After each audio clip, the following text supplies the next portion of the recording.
Sir നമസ്കാരം. K Karunakaran സ്മാരക മന്ദിരത്തിന് കോൺഗ്രസിന്റെ ജില്ലാ കമ്മിറ്റികൾ സഹായിച്ചില്ല എന്നുള്ളൊരു വിലപിക്കൽ കെ മുരളീധരന്റെ ഭാഗത്ത് നിന്ന് ഉണ്ടായിട്ടുള്ളതായിട്ട് നമ്മൾ അറിഞ്ഞു.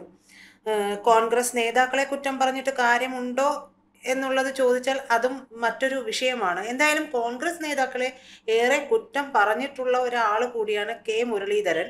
കെ കരുണാകരൻ ആണെങ്കിൽ ഏറെ പിന്നിൽ നിന്നുള്ള കുത്തേൽക്കുകയും ചെയ്തിട്ടുള്ള ഒരു നേതാവാണ്.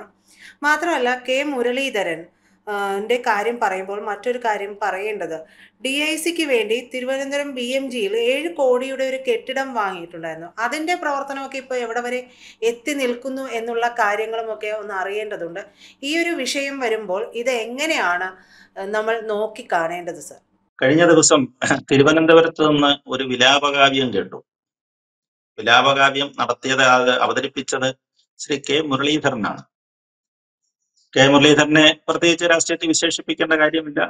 കേരളം കണ്ട ഏറ്റവും മികച്ച ഭരണാധികാരി, മുഖ്യമന്ത്രിയായിരുന്നതെന്ന് നിസ്സംശയം പറയാവുന്ന കെ കരുണാകരന്റെ മകനാണ്. മുരളി പണ്ടും വിലപിച്ചിട്ടുണ്ട്. മുരളി ആക്രോശിച്ചിട്ടുമുണ്ട്, വിലപിച്ചിട്ടുമുണ്ട്. കേരള രാഷ്ട്രീയത്തിൽ ഇത്രയേറെ ആക്രോശങ്ങൾ നടത്തിയിട്ടുള്ളതും എത്രയും കൂടുതൽ വിലാപങ്ങൾ നടത്തിയിട്ടുള്ളതുമായ മറ്റൊരു നേതാവുണ്ടോന്നും തോന്നുന്നില്ല. അങ്ങനെയുള്ള ഒരാളാണ് ശ്രീ കെ മുരളീധരൻ.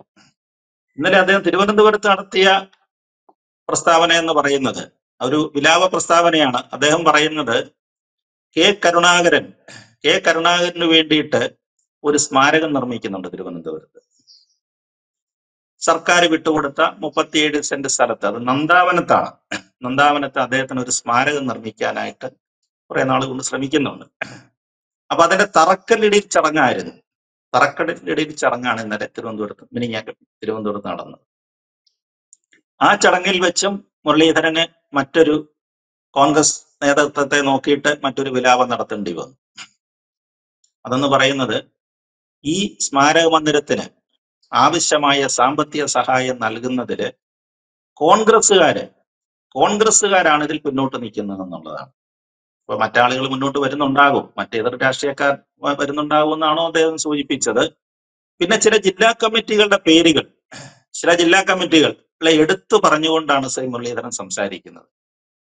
ആ ജില്ലാ കമ്മിറ്റികളുടെ പ്രത്യേകത എന്ന് പറഞ്ഞു കഴിഞ്ഞാല്, കെ കരുണാകരൻ എന്ന് പറയുന്ന വലിയ വ്യക്തി, വലിയ നേതാവ് ഏറ്റവും കൂടുതൽ രാഷ്ട്രീയ സംഭാവനകൾ ചെയ്തിട്ടുള്ള ജില്ലകളാണ്. ആ ജില്ലകളിൽപ്പെട്ട നേതാക്കന്മാരാണ്, അല്ലെങ്കിൽ അവിടെയുള്ള DCCകളാണ് ഈ സ്മാരക മന്ദിരത്തിന് കാര്യമായ ഒരു സഹായവും ചെയ്യാത്തതെന്നാണ് ശ്രീ മുരളീധരന്റെ ആരോപണം. അത് ചിലപ്പോൾ അത് തൃശൂർ DCCയെ കൂടെ കൂട്ടത്തിൽപ്പെടുത്തിട്ടുണ്ടെന്ന് തോന്നുന്നു.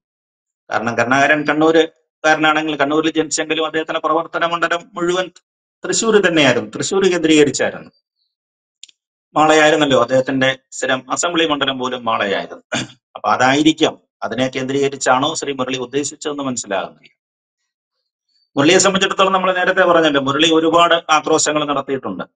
അവസാനം DIC ഒക്കെ ഉണ്ടാകുന്ന കാലത്ത്, കോൺഗ്രസ് കരുണാകരൻ വിട്ടിട്ട് DIC എന്നുള്ള ഇതുണ്ടാകുന്ന കാലത്ത് ഏറ്റവും കൂടുതൽ കോൺഗ്രസിന്റെ സംസ്ഥാന നേതാക്കന്മാരെയും ദേശീയ നേതാക്കന്മാരെയും ഏറ്റവും കൂടുതൽ വിമർശിച്ചത് ശ്രീ കെ മുരളീധരനാണ്. അതിന് അദ്ദേഹത്തിന് ഒരു പടിയുണ്ടായിരുന്നില്ല. പരസ്യമായിട്ട് പൊതുയോഗങ്ങളിൽ വെച്ച് അലൂമിനിയം പട്ടേൽ, സോണിയാഗാന്ധിയുടെ സെക്രട്ടറി ആയിരുന്ന അഹമ്മദ് പട്ടേലിനെ അലൂമിനിയം പട്ടേൽ എന്ന് വരെ വിശേഷിപ്പിച്ചു. പിന്നെ കേരളത്തിലെ നേതാക്കന്മാരെ കുറിച്ച് പറയാൻ അദ്ദേഹം പറഞ്ഞതും വിശേഷിപ്പിച്ചതും ഒക്കെ പറയാൻ പോയി കഴിഞ്ഞാൽ ഒരുപാട് സമയം വേണ്ടി വരും. അതുകൊണ്ട് നമ്മൾ അതിലേക്ക് കടക്കുന്നില്ല. പിന്നീട് അദ്ദേഹത്തിന്റെ വിലാപം ഉണ്ടായത്, ഒരുപാട് വിലാപങ്ങൾ ഉണ്ടായിട്ടുണ്ട് അദ്ദേഹത്തിന്. ഏറ്റവും അടുത്ത കാലത്തുണ്ടായ വിലാപം എന്ന് പറയുന്നത്, അദ്ദേഹത്തെ വടകരയിൽ 2019 ഏതാണ്ട് 90,000-ഓളം വോട്ടുകളുടെ ഭൂരിപക്ഷത്തിന് അവിടെ നിന്ന് CPMന്റെ ശക്തനായ P ജയരാജനെ തോൽപ്പിച്ച് പാർലമെന്റിൽ പോയ ആളാണ് ശ്രീ കെ മുരളീധരൻ. ഇപ്രാവശ്യവും സാധാരണ MP-മാർക്കെല്ലാം, ഇപ്പൊ 5, 8, 10 തവണ മത്സരിക്കുന്ന പഴയ MP-മാർക്കെല്ലാം സീറ്റ് കൊടുത്തു. കൂട്ടകത്തിലെ മുരളീധരനും കൊടുത്തു. അദ്ദേഹത്തിന് വടകര സീറ്റ് അലോട്ട് ചെയ്തു. പക്ഷെ അവസാനം എന്താ സംഭവിച്ചത്? നാടകീയമായ കുറെ സംഭവങ്ങൾ ഉണ്ടാകുന്നു. പെട്ടെന്ന് കുറച്ച് നാടകത്തിന് സമാനമായ അന്തരീക്ഷം സൃഷ്ടിച്ച ശേഷം മുരളീധരനെ അവിടെ നിന്ന് മാറ്റുകയാണ്. മുരളീധരനെ അദ്ദേഹത്തിന്റെ തട്ടകമായ, അല്ലെങ്കിൽ ഇന്ത്യൻ യൂണിയൻ മുസ്ലിം ലീഗിന്റെയും കോൺഗ്രസിന്റെയും തട്ടകം എന്ന് തന്നെ വിശേഷിപ്പിക്കാവുന്ന മണ്ഡലം, അവിടെ നിന്ന് അദ്ദേഹത്തെ പെട്ടെന്ന് തൃശ്ശൂരിലേക്ക് മാറ്റുന്നു. അന്ന് പറഞ്ഞ ന്യായം എന്ന് പറയുന്നത് തൃശ്ശൂര് കെ കരുണാകരന്റെ സ്ഥലമല്ലേ, കെ കരുണാകരനെ മുരളീധരനെ അറിയാത്ത ആളുകളുണ്ട് തൃശ്ശൂർ എന്നാണ് ചോദിച്ചത് എന്ന് പറഞ്ഞിട്ടാണ് അദ്ദേഹത്തെ മാറ്റിയത്. ആദ്യത്തെ കുറച്ച് ദിവസം അദ്ദേഹം അസ്വസ്ഥനായിരുന്നു ഈ മണ്ഡലം മാറ്റത്തെ കുറിച്ച്. കാരണം തൃശ്ശൂരുകാര് കരുണാകരൻ ജീവിച്ച രാഷ്ട്രീയത്തിന് വേണ്ടി എല്ലാം സമർപ്പിച്ച ജില്ലയാണെങ്കിലും അവിടുത്തെ ആളുകളെ കോൺഗ്രസ്സുകാരെ കുറിച്ച് മുരളീധരൻ നല്ല സംശയമുണ്ടായിരുന്നു. അത് ശരിയാണെന്ന് പിന്നീട് തെളിയുകയും ചെയ്തു.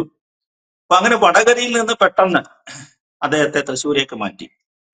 പക്ഷെ അദ്ദേഹം അവസാനം മൂന്നാമത്തെ ദിവസവും മറ്റുമാണ് പറഞ്ഞത്, ഞാൻ അച്ചടക്കമുള്ള പ്രവർത്തനം എന്ന നിലയിൽ ഞാൻ വടകരയിൽ നിന്ന് മാറിക്കൊടുക്കാം, മാറി തൃശ്ശൂരിൽ മത്സരിക്കാം.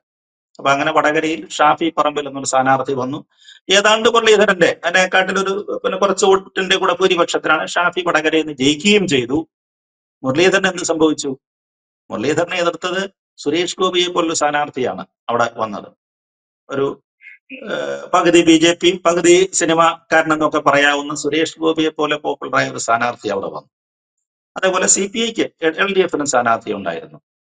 അവസാനം മത്സരഫലം വന്നപ്പോഴ് മുരളീധരൻ 3-ാം സ്ഥാനത്തേക്ക് പോയി. ആ സമയത്ത് അദ്ദേഹം പൊട്ടിത്തെറിച്ചു വിലാപമൊന്നും ആയിരിക്കുന്നില്ല, പൊട്ടിത്തെറിച്ചു. അദ്ദേഹത്തെ ചതിച്ച ചതിവിന്റെ കഥകൾ അദ്ദേഹം പറയുകയും ചെയ്തു. എന്നും അങ്ങനെയായിരുന്നു. കരുണാകരനും മകനും അദ്ദേഹത്തിന്റെ അച്ഛനും തന്നെയായിരുന്നു അവസ്ഥ. കരുണാകരൻ പറഞ്ഞില്ലേ, കേരളം കണ്ട നവകേരളത്തിന്റെ ശില്പി എന്നൊക്കെ തന്നെ അദ്ദേഹത്തെ വിശേഷിപ്പിക്കാം. ആരൊക്കെ എന്തെല്ലാം അഭിപ്രായങ്ങൾ പറഞ്ഞു കഴിഞ്ഞാലും തനി കോൺഗ്രസ് ആയിരുന്നു, കോൺഗ്രസിന്റെ ആവേശമായിരുന്നു അദ്ദേഹം. അവസാന കാലങ്ങളിൽ പോലും കരുണാകരൻ സ്റ്റേജിലേക്ക് വന്നു കയറിയാൽ ഉണ്ടാകുന്ന ഒരു ആവേശം, അത് ഇന്നും കേരളത്തിൽ ഒരു നേതാവിനും സൃഷ്ടിക്കാൻ കഴിഞ്ഞിട്ടില്ല. അത് പഴയ തലമുറയ്ക്ക് അറിയാവുന്നതാണ്. അത്തരം കാര്യങ്ങളൊക്കെ പരിശോധിച്ചാൽ അവർക്കും മനസ്സിലാകുന്നതുമാണ്. 4 തവണ കേരളത്തിന്റെ മുഖ്യമന്ത്രിയായിരുന്നു. വികസനത്തെക്കുറിച്ച് വലിയ കാഴ്ചപ്പാടുകളാണ് അദ്ദേഹത്തിന്, വലിയ കാഴ്ചപ്പാട് ഉണ്ടായിരുന്ന ആളാണ്. നമ്മുടെ അവസാനത്തെ നെടുമ്പാശ്ശേരി വിമാനത്താവളം ആരും പ്രതീക്ഷിച്ചില്ല. ഒരാൾക്ക് പോലും ചിന്തിക്കാനൊക്കാത്ത കാലത്താണ് ആ പറയുന്ന വിശാലമായ പാടശേഖരത്ത് വിമാനത്താവള പദ്ധതി പ്രഖ്യാപിക്കുന്നത്. ആദ്യം കാലം പറഞ്ഞ കരുണാകരനും മറ്റേ കോൺഗ്രസ്സുകാരും ഒക്കെ കമ്മീഷൻ അടിക്കാൻ വേണ്ടി ചെയ്യുന്നതാണ്, അവിടുത്തെ വസ്തു വാങ്ങിക്കാൻ വേണ്ടി ചെയ്യുന്നതാണെന്നൊക്കെ പറഞ്ഞെങ്കിലും ഇന്ന് എന്താണ് നിൽക്കുന്നത്? ഇന്ന് കേരളത്തിലെ, ഇന്ത്യയിലെ തന്നെ ഏറ്റവും നല്ല വരുമാനമുള്ള വിമാനത്താവളങ്ങളും ഏറ്റവും കൂടുതൽ വിമാനങ്ങൾ ഓപ്പറേറ്റ് ചെയ്യുന്ന വിമാനത്താവളവുമായിട്ട് അത് മാറിയിരിക്കുകയാണ്. അങ്ങനത്തോടെ ദീർഘവീക്ഷണമുള്ള ഒരു ഭരണാധികാരിയായിരുന്നു അദ്ദേഹം. കേരളത്തിൽ മാത്രമല്ല ദേശീയ രാഷ്ട്രീയത്തെയും അദ്ദേഹം നിയന്ത്രിച്ചിട്ടുണ്ട്. എന്നും ഇന്ദിരാഗാന്ധിയുടെ ഭക്തനായിരുന്നു അദ്ദേഹം. ഒരിക്കൽ പോലും ഇന്ദിരാഗാന്ധിക്കെതിരെ ഒരു വാക്ക് അദ്ദേഹം പറഞ്ഞിട്ടില്ല. അടിയുറച്ച ഇന്ദിരാഗാന്ധി ഭക്തനായിരുന്നു. പക്ഷെ പുതിയ തലമുറയിലേക്ക് വന്നു കഴിഞ്ഞപ്പം സോണിയാഗാന്ധിയുടെയും അവരുടെ മക്കളുടെയൊക്കെ കാലത്തേക്ക് വന്നു കഴിഞ്ഞപ്പോഴത്തേക്ക് അദ്ദേഹത്തിന്റെ രാഷ്ട്രീയ സർക്കിളിൽ കുറച്ചൊക്കെ പിടി അയയാൻ തുടങ്ങി. അങ്ങനെ പഴയുള്ള ആളുകളെ മാറ്റി, അമ്മാവന്മാരെ മാറ്റി നിർത്തുക എന്നുള്ള പാരമ്പര്യം ഉണ്ടല്ലോ. അതിന്റെ പേരിൽ അദ്ദേഹത്തെ കുറിച്ച് എന്തൊക്കെയോ പറഞ്ഞിട്ട് അദ്ദേഹത്തിന് അത്തരം സ്വാധീനമില്ലായിരുന്നു. പക്ഷെ പഴയ കാലത്ത് അങ്ങനെയല്ല.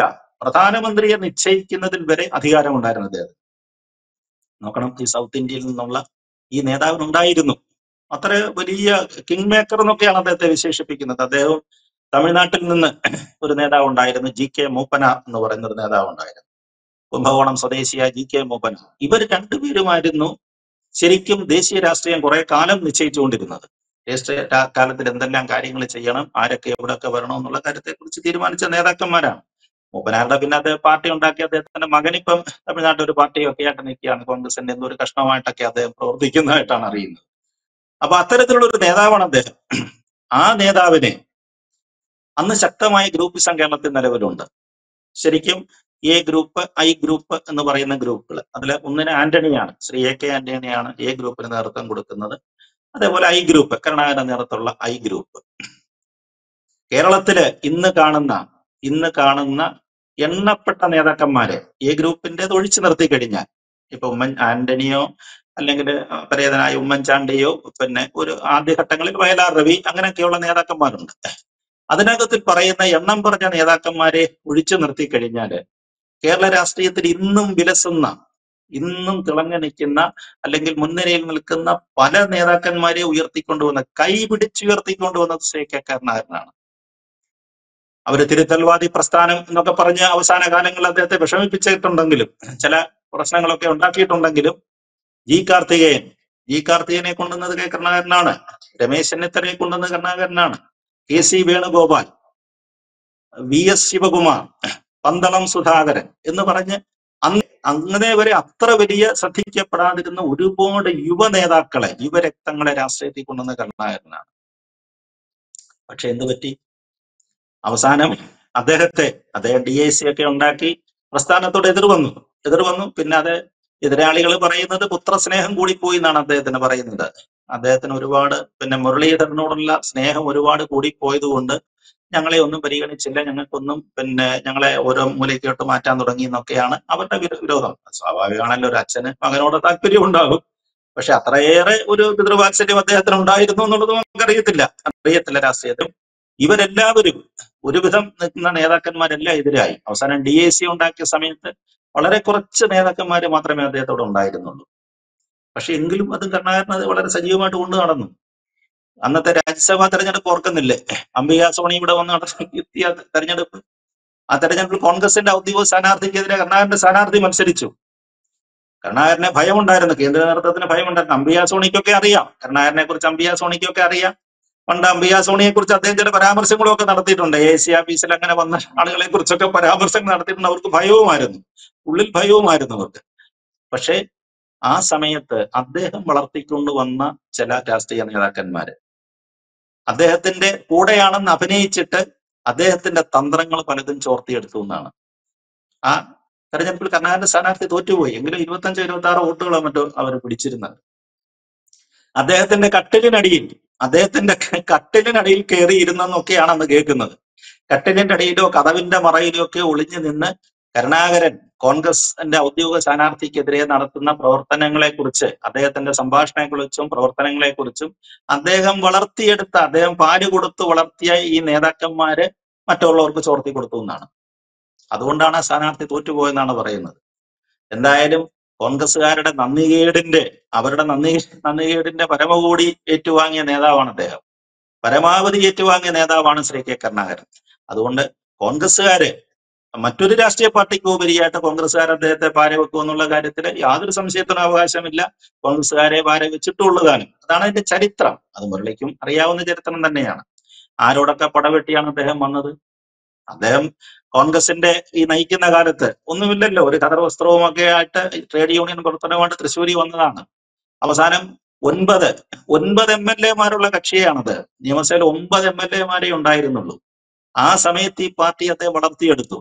ശരിക്കും ഒരു പ്രതിപക്ഷ നേതാവിന്റെ ഒരു സ്ഥാനം, ഏറ്റവും കൂടുതൽ അംഗങ്ങൾ ഉള്ളത് കൊണ്ട് അത്തരം ഒരു സ്ഥാനമൊക്കെ അവർ കൽപ്പിച്ചു കൊടുത്തിരുന്നു. ആ സ്ഥാനത്ത് നിന്നുകൊണ്ടാണ് ഈ പാർട്ടിയെ, പണ്ട് BJP-യെ 2 മെമ്പർമാരിൽ നിന്ന് ലോക്സഭയിലേക്ക് ഇന്ന് വളർന്ന സ്ഥിതി എത്തിയ പോലെ കരുണാകരനാണ് വളർത്തിയത്.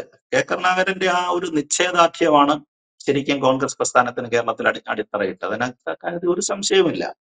അദ്ദേഹം ഒന്ന് പടവെട്ടിയത് EMS, CPM-നെ സംബന്ധിച്ചിടത്തോളം, കമ്മ്യൂണിസ്റ്റ് പാർട്ടികളെ സംബന്ധിച്ചിടത്തോളം അതിന്റെ ഏറ്റവും തലമുതിർന്ന നേതാക്കന്മാരാണ്. EMS-നോടാണ്.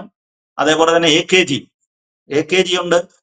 പിന്നെ EK നായനാർ എന്ന് പറയുന്ന വളരെ ജനകീയനായ മറ്റൊരു മുഖ്യമന്ത്രി അവർക്കുണ്ടായിരുന്നു. ഇങ്ങനെയൊക്കെയുള്ള ആളുകളോടാണ് പടപൊരുതിയത് കരുണാകരൻ. പക്ഷേ മാന്യമായ പടപൊരുതലായിരുന്നു കേട്ടോ. ഇത്തരത്തിൽ നമ്മളിപ്പോ പുതിയ തലമുറയെ കാണുന്ന രീതിയിലുള്ള അത്തരത്തിലുള്ള കാര്യങ്ങൾ അവിടുത്തെ ഒരു മാന്യതയുണ്ടായിരുന്നു. പരസ്പര ബഹുമാനവും സ്നേഹവും ഒക്കെ ഉണ്ടായിരുന്ന രാഷ്ട്രീയക്കാരായിരുന്നു. അതിനൊക്കെ വളർത്തിയെടുത്ത നേതാവാണ് ശ്രീ K കരുണാകരൻ. അപ്പൊ അതുകൊണ്ട് എന്നും അദ്ദേഹത്തോട് നന്ദിയോടെ ഇവർ കാണിച്ചിട്ടുള്ളൂ. അപ്പൊ അതിനകത്ത് നമ്മൾ പ്രത്യേകിച്ച് പറഞ്ഞിട്ട് കാര്യമില്ല. ഒരാളെ നമ്മൾ കുറ്റപ്പെടുത്തുക ഇത്തരം കാര്യങ്ങളിൽ രാഷ്ട്രീയമായിരിക്കും, അവർക്ക് അവരുടേതായ ന്യായങ്ങൾ ഉണ്ടായിരിക്കും ഇത്തരം കാര്യങ്ങളിൽ. അതുകൊണ്ട് അവസാനം വന്നിരിക്കുന്നത് എന്താണ്? മുരളീധരന്റെ പ്രസ്താവനയ്ക്ക് മറ്റു ചില ചോദ്യങ്ങൾ ചിലർ ചോദിക്കുന്നുണ്ട്. ഞങ്ങളെ പുറകിൽ നിന്ന് കുത്തിയവരാണ്, അല്ലെങ്കിൽ ഞങ്ങൾ സഹായിച്ചിട്ടില്ല, കരുണാകരൻ സ്മാരകത്തിന് ഞങ്ങൾ പൈസ തരുന്നില്ല, ഫണ്ട് തരുന്നില്ല എന്നൊക്കെ മുരളീധരൻ വിലപിക്കുന്നല്ലോ. അങ്ങനെയുണ്ട്. മുരളീധരൻ വേറൊരു കാര്യം ഓർക്കണം. അവർ പറയുന്നതാണ്, അവരുടെ ആരോപണമാണ്, പണ്ട് DIC ഉണ്ടാക്കിയ കാലത്ത്, കരുണാകരൻ കോൺഗ്രസ് വിട്ട് DIC ഉണ്ടാക്കിയ കാലത്ത് ആ പാർട്ടിക്ക് ഒരു ആസ്ഥാന മന്ദിരം വിലയ്ക്ക് വാങ്ങിച്ചു എന്നൊരു വാർത്തയുണ്ടായിരുന്നു. തിരുവനന്തപുരം PMG ജംഗ്ഷനില് ഏതാണ്ട് ഒരു 7 സെന്റ് സ്ഥലം, അതിനകത്ത് കോടിക്കണക്കിന് രൂപ വിലയായിരുന്നു എന്നാണ് പറയുന്നത്. അതിന് മേടിച്ച കെട്ടിടം എന്ത് ചെയ്യും, അല്ലെങ്കിൽ അതിന് പിരിച്ച തുക എന്ത് ചെയ്യും എന്നൊരു ആരോപണം പെട്ടെന്ന് വന്നു കഴിഞ്ഞു, പുള്ളിക്ക് നേരെ വന്നു കഴിഞ്ഞത്. അത് അവർ തമ്മിലുള്ള പ്രശ്നങ്ങളായിരിക്കാം. എന്താണെന്ന് നമുക്ക് അതിന്റെ സത്യാവസ്ഥ അറിയത്തില്ല. DIC-ക്ക് വേണ്ടി PMG-യില് ഒക്കെ തിരുവനന്തപുരത്തെ കണ്ണായ ഭൂമിയാണ്. അവിടെ മേടിച്ച കെട്ടിടം അത് ഔദ്യോഗികമായിട്ട് രജിസ്റ്റർ ചെയ്യപ്പെട്ടിരുന്നു, അത് വാങ്ങിച്ചിരുന്നു, അല്ലെങ്കിൽ ഇപ്പൊ അതിന്റെ അവസാന സ്റ്റേജ് എന്താണെന്ന് നമുക്ക് അറിഞ്ഞുകൂടാ. ഉടൻ തന്നെ പ്രത്യാരോപണങ്ങളും വന്നു കഴിഞ്ഞു. നമുക്ക് കാണാം എങ്ങനെയാണ് ഈ ആരോപണങ്ങളും പ്രത്യാരോപണങ്ങളും പോകുന്നത് കാണാം. എന്തായാലും കരുണാകരൻ സ്മാരകം ഉയർത്തേണ്ട ആവശ്യമാണ്. കേരളത്തിലെ സമസ്ത കോൺഗ്രസ്സുകാരുടെയും അല്ലാത്തവരെയും അദ്ദേഹത്തെ സ്നേഹിക്കുന്നവരുടെ ആഗ്രഹമാണ്. നവകേരളത്തിന്റെ ആ ശില്പിക്ക് എത്രയും വേഗത്തിൽ തിരുവനന്തപുരത്ത് ഒരു സ്മാരകം ഉയരട്ടെ എന്ന് നമുക്ക് ആഗ്രഹിക്കാവുന്ന എനിക്ക് ഇക്കാര്യത്തിൽ ഇപ്പൊ പറയാനുള്ളൂ.